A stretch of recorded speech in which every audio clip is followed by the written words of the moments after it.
So let's start with Once Upon a Mattress. Um, is it a trifle? Sure. It establishes right from the very outset that it's a funky fairy tale or a fractured fairy tale, to use an expression that came into use back in the 60s through a TV series. But right away, we have an anachronism because we're looking for a princess to marry the prince. But the thing is, the prince's mother the queen does not want him to get married at all. She's very edible about this whole thing. If I were only 20 years younger, she says, so. But the thing is, at the very outset, they give her a test, and the test is patterned after a TV game show. And it really is done in that style. So you know right away that this is going to be a fractured fairy tale. And because it's a fairy tale, we give our indulgence that we have an anachronism. Anachronisms in many cases would seem us as terribly wrong. If King Arthur came in Camelot with a transistor radio, we'd say, no, no, no, they didn't have that then.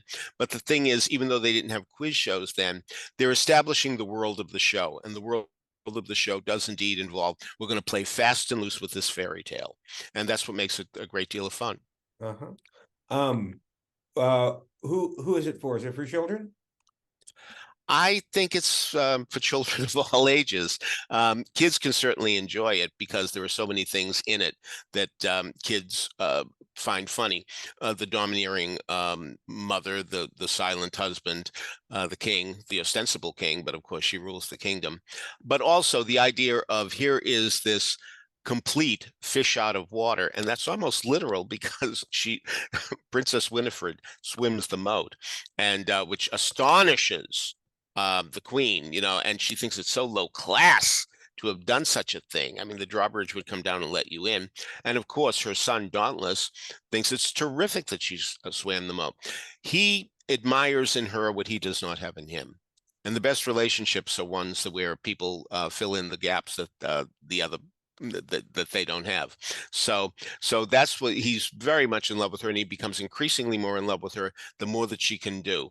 And she's the one who, of course, winds up killing the queen because indeed she is able to thwart the test that happens. Now, a lot of people say, well, yeah, they cheated though because they put in all this um, material under the mattress, and that's why she couldn't sleep. So it's really so wonderful at the end of the show when indeed she does reach down and pull out the pea, because that shows that she really is a princess who has sensitivity, as the song goes.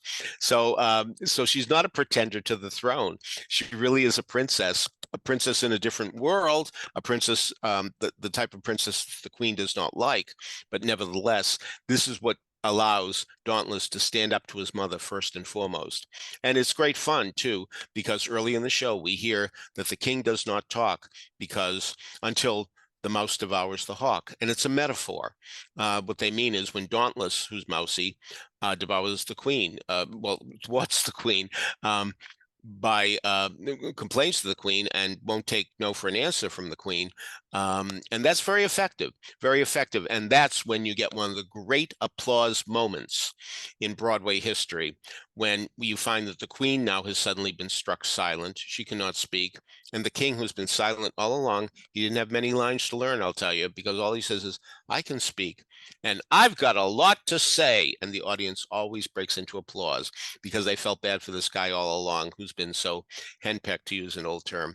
And so it's great fun to see him rally and he grows as well in his own way. But we really have to thank Princess Winifred for that. Peter Felicia's Broadway appears in every issue of the Broadway Maven's Weekly Blast. Sign up at thebroadwaymaven.com.